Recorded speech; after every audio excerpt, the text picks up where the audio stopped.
Robert C. Roberts, in his book Taking the Word to Heart, says that each major school of psychotherapy presents a form of spirituality that is more or less in competition with Christianity.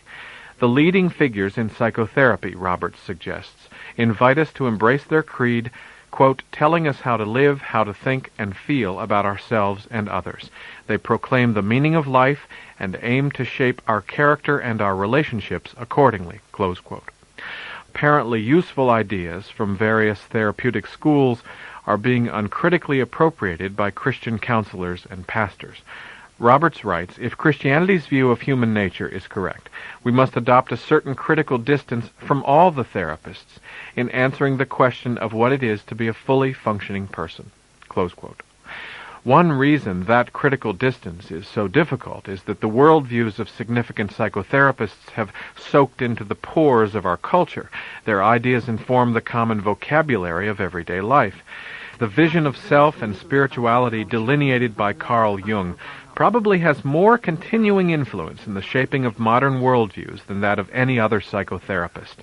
As Roberts writes, Jung oozes religion. He urges a recovery of mystery, of an appreciation of the world of spirit. For modern people weary of naturalistic materialism, Jung offers a vision of a more personal, warmer universe.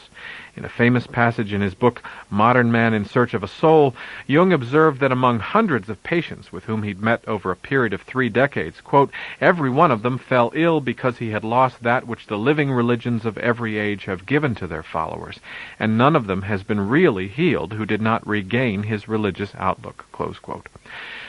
But Jung's religious vision contrasts rather starkly with that developed in Christian teaching.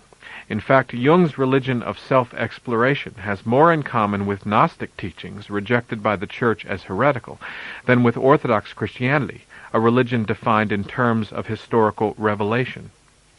A new book by Dr. Richard Noll explains the biographical, cultural, and historical background to Jung's ideas, especially his conception of psychotherapy as a redemptive religion, a mystery cult rooted in pre-Christian pagan ideas. Noll is a clinical psychologist and is currently a postdoctoral fellow in the history of science at Harvard University. His book is called The Jung Cult, and in it he launches a quest for the historical Jung, creating a detailed picture of the various neo-pagan and occultic movements that animated the soil within which Jung's ideas took root. This is the aspect of Jung's life that is universally left out of biographies of Carl Jung, which is why I think my book is going to seem like such a surprise and a shock to people who consider themselves Jungians, because this is a Jung they didn't know before, the historical Jung, the Jung placed within his own Germanic, Central European cultural context circa 1900, 1910. Mm-hmm. What was happening in Germany was an absolute, I hate to use the word rejection, that might be a little bit too strong, but there was, let's say, an intense exploration of alternative spiritual traditions. And this would start when? I would place it in the mid-1890s, if not a little earlier.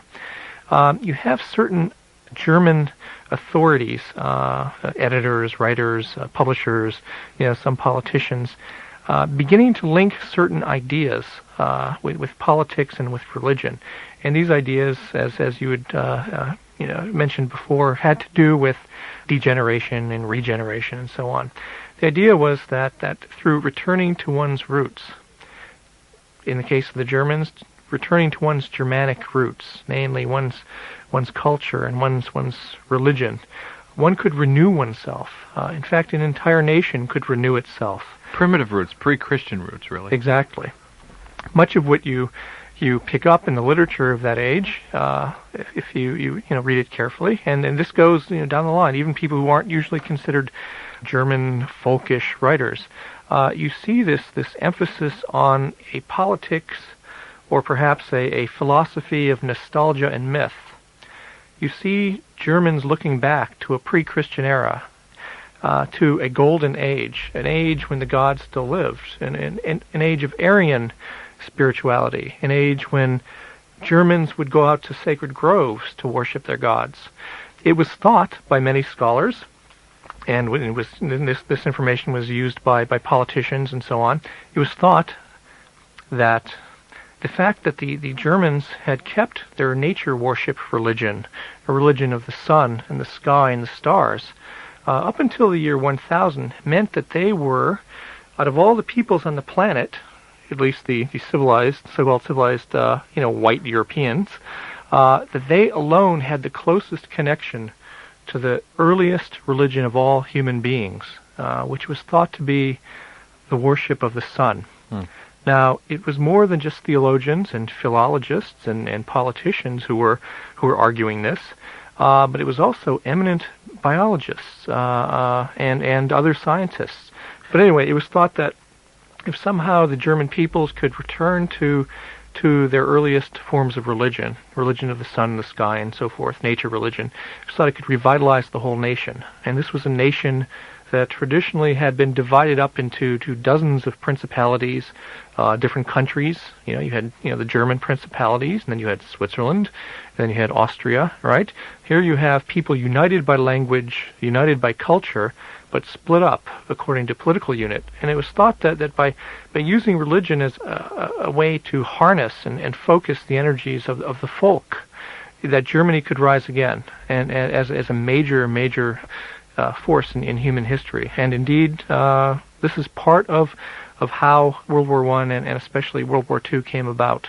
Perhaps the most telling incident in his life was something that just came to light in '89, which was, in fact, Jung's own experience of becoming a god. Jung sat at his desk, as he describes it, and over a series of nights he was engaging in these visionary exercises, and during one of these exercises, he went into the depths of the earth, which, by the way, was a very familiar motif from classical antiquity. A descent into the underworld. Absolutely, yes. All of the ancient mystery cults of the Hellenistic world, as far as I can tell, involved some sort of mystery initiation underground. These were all, every mystery initiation involved a descent of some sort. At Eleusis in Greece, where the two goddesses, Demeter and Persephone, reigned. Again, the initiations were held, below the temple, in the Telesterion, the great mystery hall. The Mithraic cult, the cult of Mithras, the great Persian deity, they too built underground caves and had mystery initiations underground. So Jung knew all of this, and this fit into his own,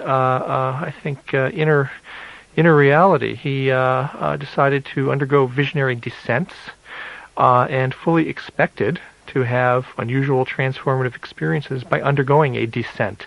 And this is a very common metaphor you'll encounter in the Jungian literature and in New Age literature and so on. And this is where Jung gets it from. So Jung goes into the underworld. He meets up with a woman who is blind, and she calls herself Salome.